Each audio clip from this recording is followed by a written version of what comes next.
अनुभव करो इस ज्वाला को युवराज दुर्योधन।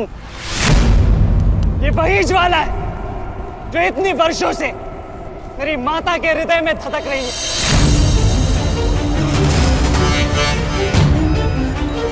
छोटा था मैं बहुत, पर मेरा रोम रोम जल उठता था ये सुनकर कि मेरी माता के साथ क्या हुआ। सोचो, मेरे माता पिता और मेरे काकाओं पर क्या बीती होगी जब उन्होंने वह दृश्य देखा। मेरे माता पर क्या बीती होगी जब सहस्त्रों आंखें उनके वस्त्रहीन होते शरीर पर पड़ रही थी। आज मैं आपको उस अपमान का अनुभव कराऊंगा। आपकी पूरी सेना और महारथियों के समक्ष आपका वस्त्रहरण करूंगा और कोई कुछ नहीं कर पाएगा।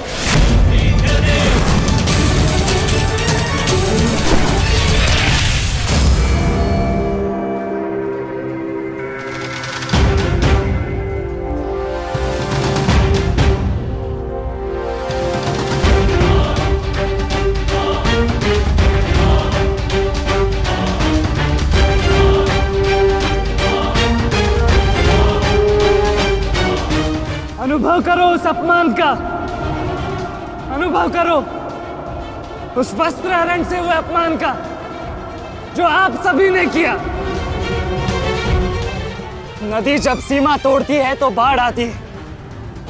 आज आपकी पाप की धारा की बाढ़ में आप स्वयं बह जाएंगे काकाश्री।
आप अपनी शक्ति व्यर्थ कर रहे हैं आचार्य।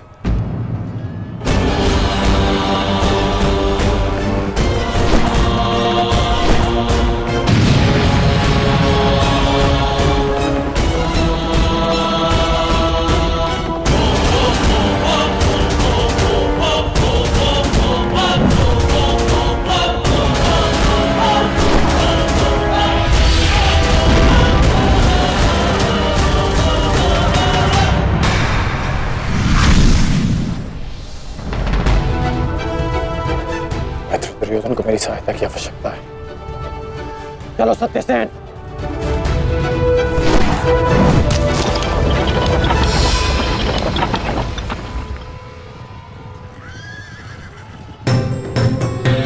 कहां चले अंगराज?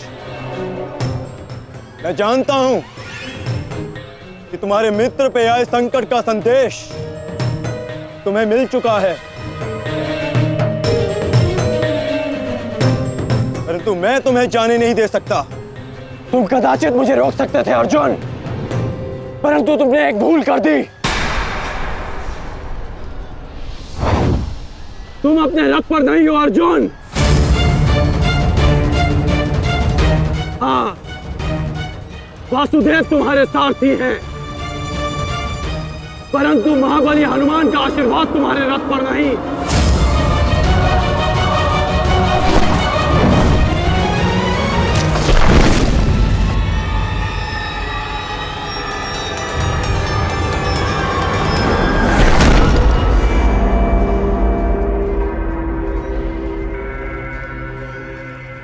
चलो। मैं अभी भी पराजित नहीं हुआ हूं कर्ण। तुम इस प्रकार द्रोण छोड़कर नहीं जा सकते।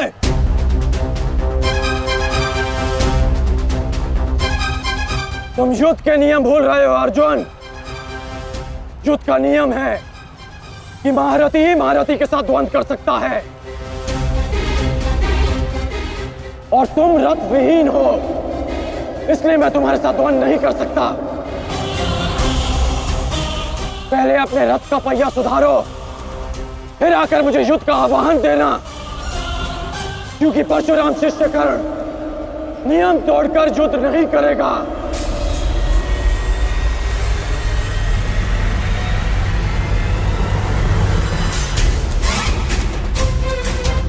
चलो सत्यसेन।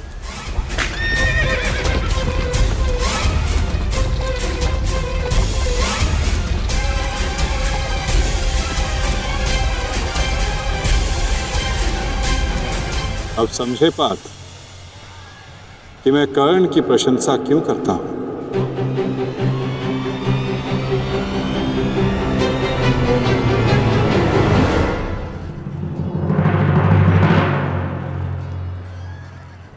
मानता हूं कि आपका वध करना काकाश्री की प्रतिज्ञा थी।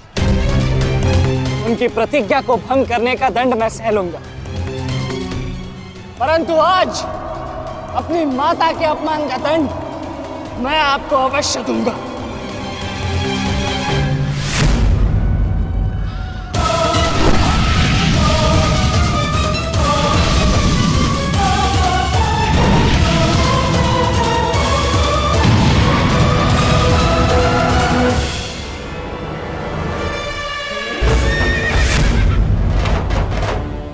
किसी की प्रतिज्ञा टूटे, पर मेरी प्रतिज्ञा नहीं टूटेगी अभिमन्यु। और मेरी प्रतिज्ञा है कि जब तक मैं जीवित रहूंगा, मेरे मित्र के प्राण नहीं जाएंगे।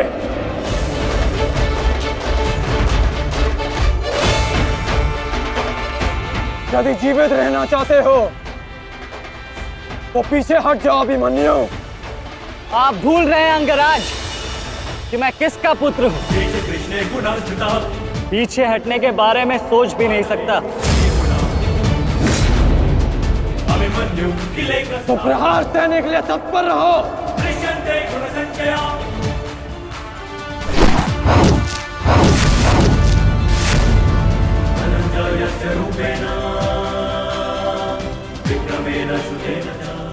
ये मेरे लिए पर्याप्त नहीं अंगराज।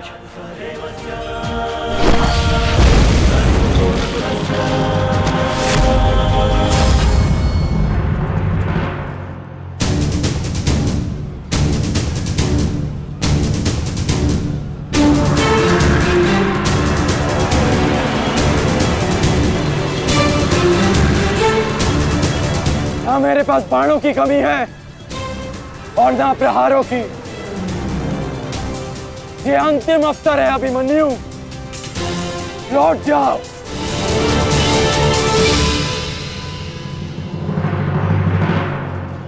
तो मेरे तुनीर में भी उत्तर प्रस्तुत है अंगराज।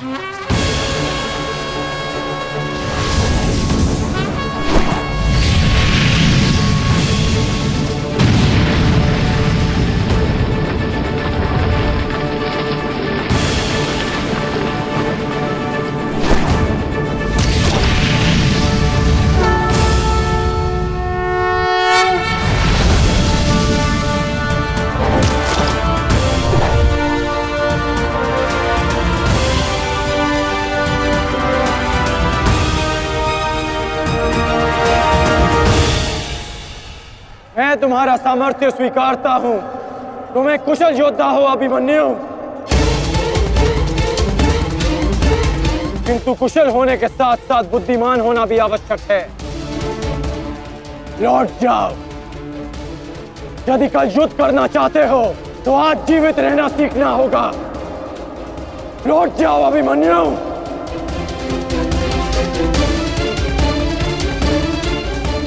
एक योद्धा के लिए आज या कल नहीं होता अंगराज। उसके लिए केवल वो ही पल होता है जिसमें वो मृत्यु के सामने खड़ा होता है। एक वीर योद्धा से सुना था मैं कि हे मृत्यु, तैयार यदि तू आने को, प्रसन्न मुखा। द्वार खुला है, तेरा स्वागत। प्रसन्न मुखा।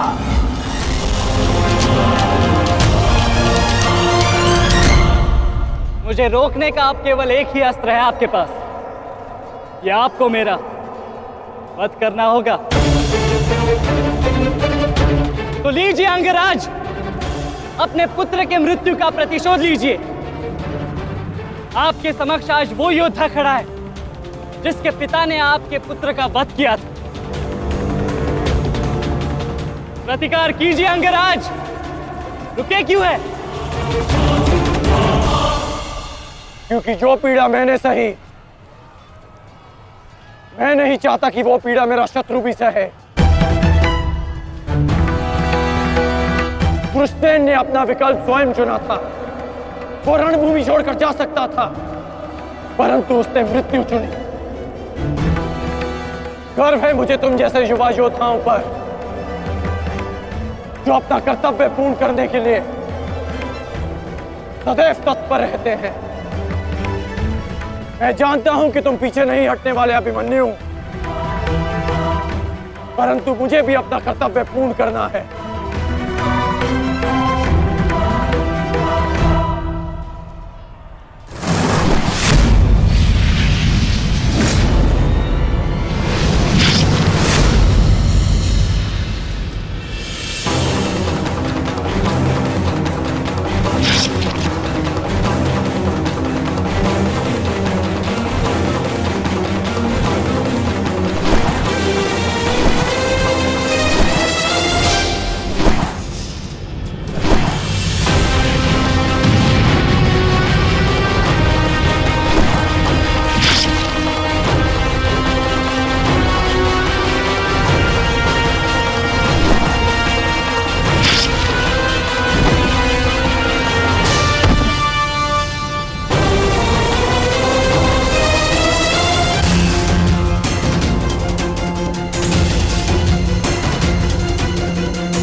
तुम्हें देखकर मुझे अपना बचपन स्मरण हो रहा है। अभी तुम्हारा जीवन आरंभ हुआ है बस। इसे इस प्रकार व्यर्थ मत करो। मैं आशा करता हूं कि अगली बार जब हम दोनों मिले तो दो शत्रुओं के भांति नहीं, दो वीरों के भांति एक दूसरे के गले में। अभी तुम्हारा जीवन शेष है। जाओ बस।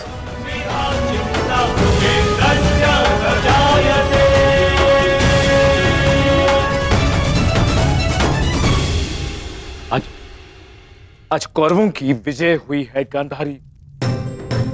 पांडवों की एक अक्षुणी सेना को ध्वंस कर दिया है हमने आज। भीम हमारे एक भी पुत्र को क्षति नहीं पहुंचा पाया, एक भी।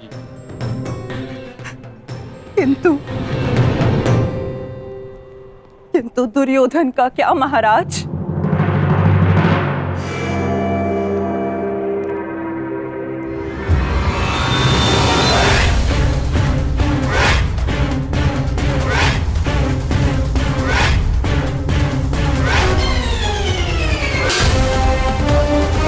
मित्र,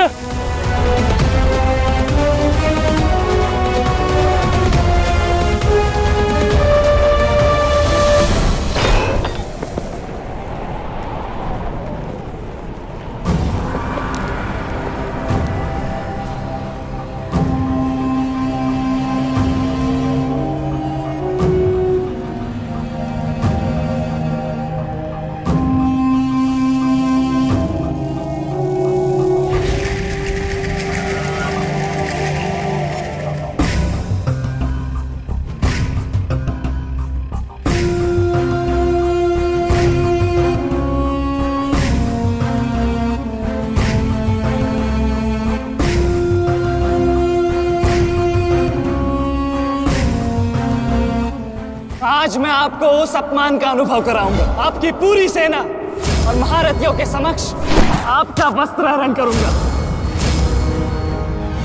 परंतु आज अपनी माता के अपमान का दंड मैं आपको अवश्य दूंगा।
रुकिए ज्येष्ठ, ऐसा मत कीजिए।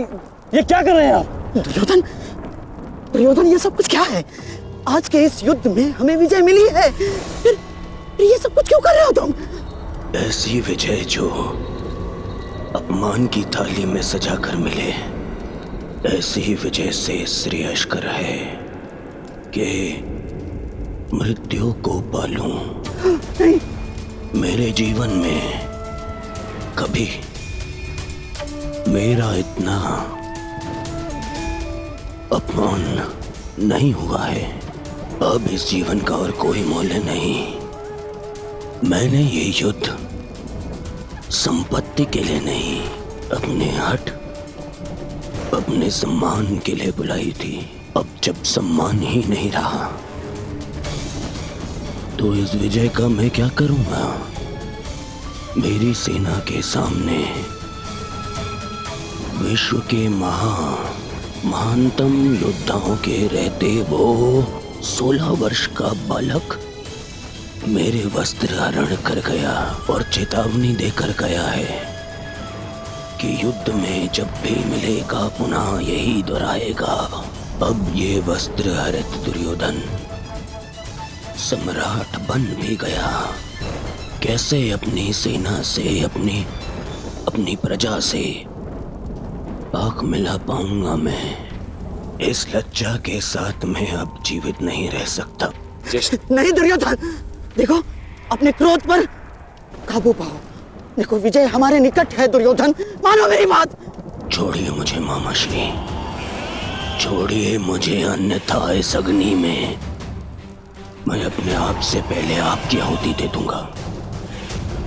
छोड़िए मुझे। नहीं। छोड़िए, छोड़िए मुझे।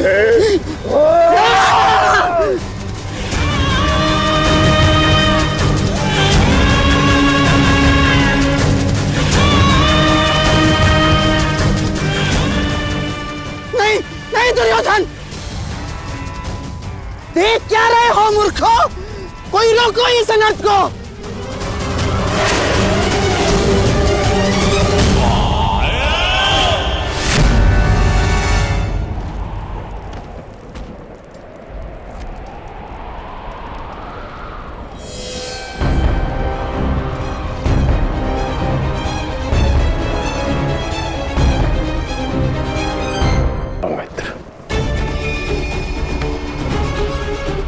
नहीं, अब नहीं।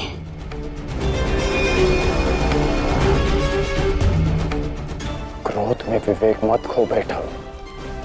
जो अपना सम्मान खो चुका हो उसके पास खोने को और क्या शेष है? ले लेने देते उस अभिमन्यु को मेरे प्राण, वीर गति तो मिलती। सारी सेना के सामने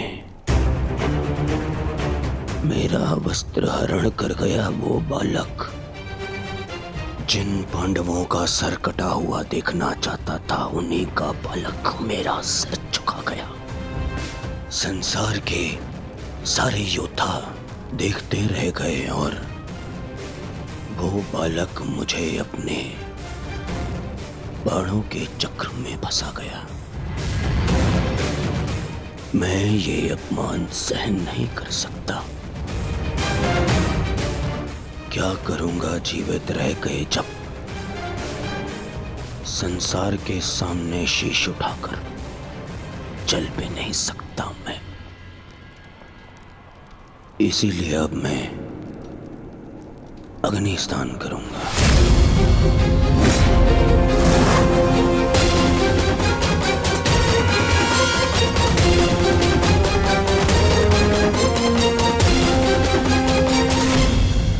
जो अग्नि यहाँ जल रही है, उससे कहीं अधिक अग्नि तुम्हारे पिता के हृदय में जल रही है। क्या तुम अपने 5 भाइयों का बलिदान व्यर्थ जाने दोगे? क्या अपने पिता को दिया वचन भुला दोगे तुम?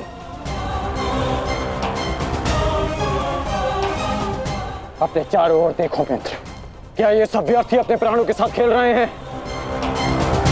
जो वीर गति को प्राप्त हुए हैं, क्या उनका बलिदान व्यर्थ जाने दोगे तुम? तुम्हारे अनुज, तुम्हारे मामाश्री, तुम्हारे गुरुदेव, ये सब तुम्हारे सम्मान, तुम्हारे अधिकार के लिए लड़ रहे हैं और तुम अपने कर्तव्य से मुंह मोड़ना चाहते हो। पूछो अपने सैनिकों से कि आज जो युद्ध में हुआ, कि क्या वो उससे लज्जित हैं या वो कल युद्ध में उसका प्रतिशोध लेंगे? बोलो सैनिकों! प्रतिशोध लेंगे! प्रतिशोध लेंगे! प्रतिशोध लेंगे!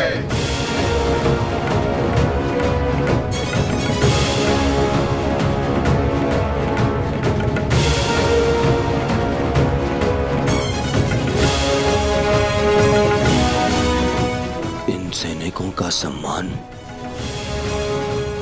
मेरे मन में लगी अग्नि को बुझा नहीं सकता मित्र। मैं तुम्हारे लिए सदैव प्रस्तुत हूं मित्र। आदेश दो मुझे, आदेश दो कि क्या चाहिए तुम्हें। तुम्हारी पीड़ा को शांत करने की औषधि क्या है मित्र? बताओ मुझे। मुझे अपने इस अपमान का प्रतिशोध चाहिए। जिसने मेरा मान हरण किया, उसके प्राण हरण करने हैं मुझे। मुझे अभिमन्यु चाहिए।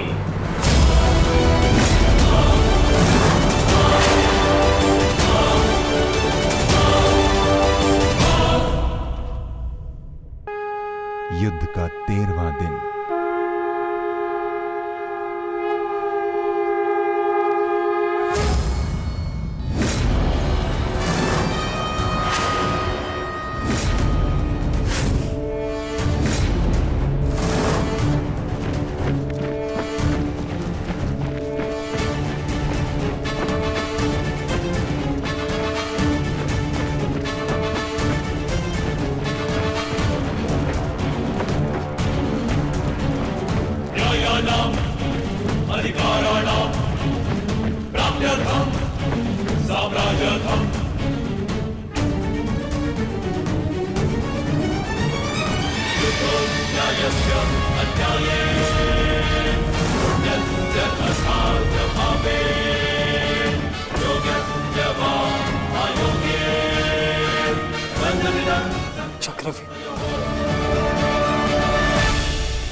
युधिष्ठिर, मैं कौरव सेनापति द्रोण चेतावनी देता हूं तुम्हें कि यदि तुम विजय प्राप्त करना चाहते हो तो इस व्यूह के भीतर आओ, और यदि तुम इस व्यूह को तोड़ने में सक्षम रहे तो हम अपनी पराजय स्वीकार कर लेंगे, और यदि नहीं तो तुम अपनी हार स्वीकार कर लेना। सुना तुमने?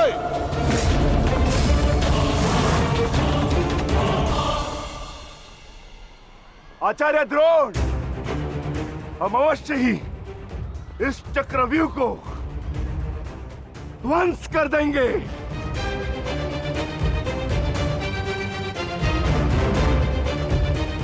यह असंभव है। चक्रव्यूह युद्ध का सबसे कठिन और सबसे विनाशकारी व्यूह है। इसका हल केवल अर्जुन के पास है। यह आचार्य द्रोण की योजना थी, इसीलिए अर्जुन को युद्ध भूमि से दूर किया गया।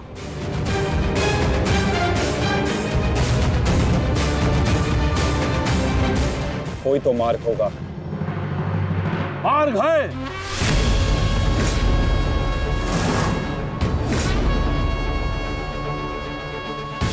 मैंने भी उसी आचार्य भारद्वाज से चक्रव्यूह भेदन सीखा है,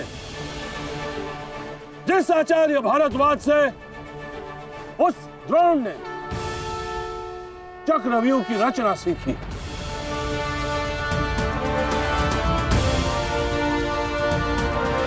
इस चक्रव्यूह का भेदन मैं करूंगा।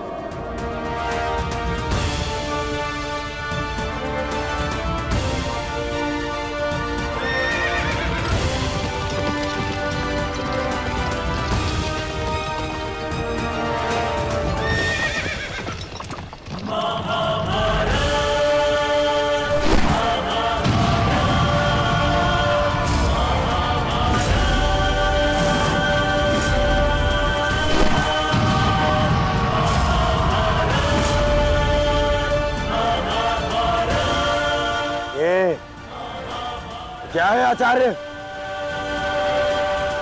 पांचाल नरेश द्रुपद तो इस व्यूह को तिनके की तरह तोड़ते हुए आगे बढ़ रहे हैं। भूल गया वीरराज कि मैंने और इसी द्रुपद ने मेरे पिताश्री के आश्रम में इस चक्रव्यूह का अभ्यास किया था। तो अपने मित्र को रोकने के लिए कोई अस्त्र, कोई शस्त्र है आपके पास? अब तो केवल एक ही अस्त्र है और एक ही शस्त्र दुर्योधन। जयद्रथ।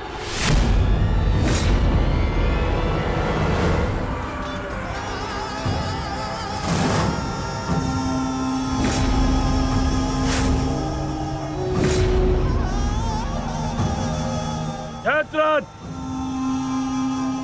कदाचित द्रौपदी के पतियों द्वारा किया गया अपमान भूल गए हो तुम, इसीलिए द्रौपदी के पिता के समक्ष उपस्थित हुए हो। आज द्रौपदी के पति हो या उसके पुत्र, कोई मुझे नहीं रोक सकता।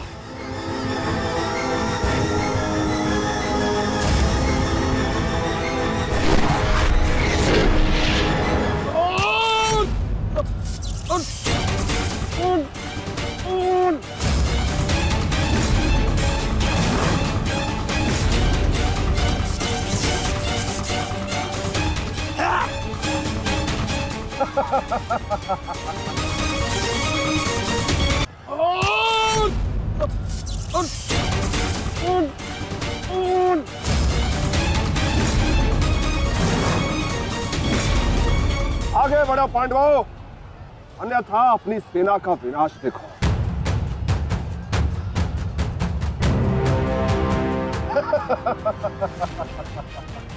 ज्येष्ठ पिताश्री, मुझे आज्ञा दीजिए। मुझे चक्रव्यूह के भीतर प्रवेश करने का मार्ग ज्ञात। मैंने पिताश्री से सुना था कि ये मैं कर सकता हूं। नहीं अभिमन्यु, मैं तुम्हें इसकी अनुमति नहीं दे सकता। धर्मराज ठीक कह रहे हैं। आचार्य ने कुछ सोच समझकर ही इस व्यूह की रचना की है। अब इसे शक्ति का सम्मिलित प्रहार ही तोड़ सकता है। मैं और भीम मिलकर प्रहार करेंगे।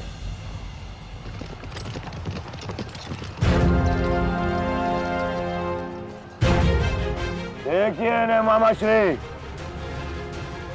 धृष्टद्युम्न और भीम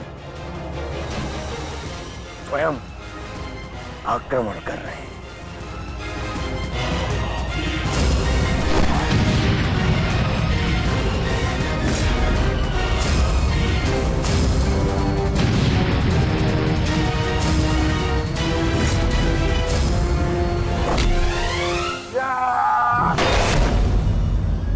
आज इनके हर एक प्रहार का उत्तर है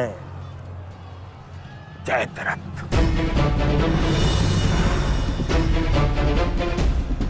चक्रव्यूह में प्रवेश करने से पूर्व मुझसे नहीं मिलोगे मित्र? स्मरण है ना 5 चोटियां? आज उसी के प्रतिकार का दिन है। प्रभु, मैं चाहता हूं कि युद्ध भूमि में किसी एक दिन सभी पांडवों पर विजय पा सकूं। सब पांडवों पर विजयी होने का आशीष नहीं दे सकता जयद्रथ, क्योंकि अर्जुन को मैंने पशुपतास्त्र दिया।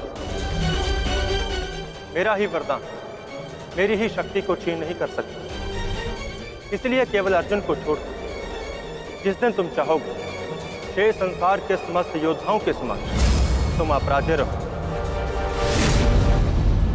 आगे बढ़ो भीम, आज मेरी गदा का स्वाद भी चक्कर देखो।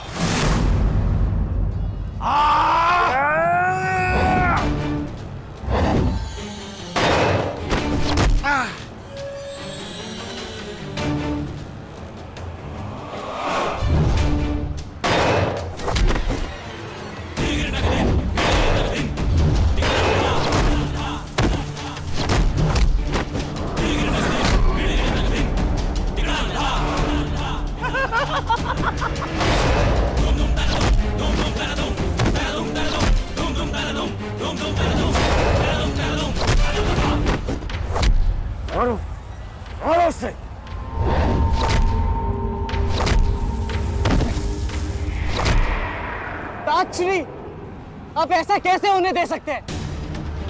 ताजश्री भीम और मामा दृश्यद्युम्न में शक्ति है, परंतु चक्रव्यूह को शक्ति से नहीं युक्ति से तोड़ा जा सकता है। मुझे आज्ञा दीजिए। नहीं पुत्र, भविष्य के लिए वर्तमान को दांव पर लगाया जा सकता है, परंतु वर्तमान के लिए भविष्य को खोया नहीं जा सकता।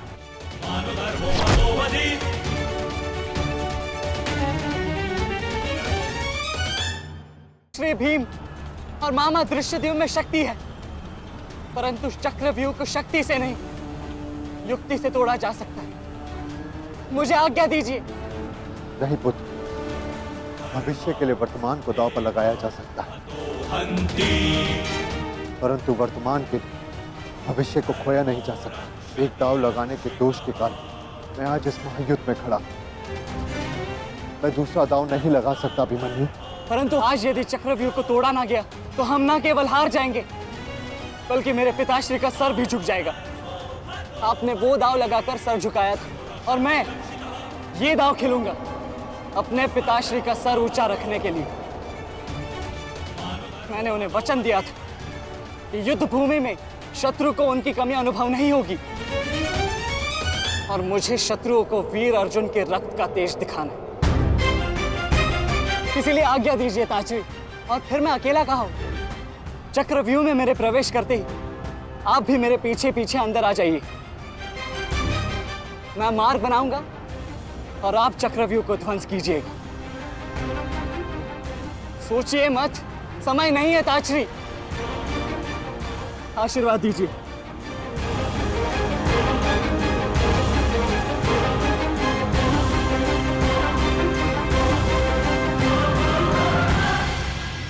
ठीक है पुत्र, किंतु सतर्क रहना। हम तुम्हारे पीछे ही रहेंगे। आगे बढ़ो।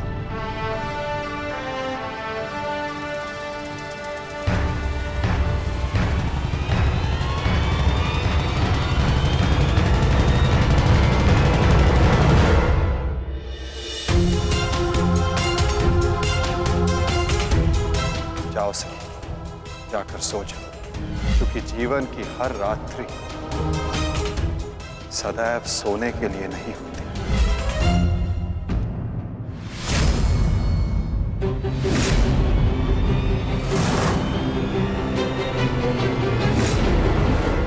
मेरी सुरक्षा के लिए माता यज्ञसेनी का आशीर्वाद है मेरे साथ, और जब तक ये मेरे साथ है मुझे कुछ नहीं हो सकता।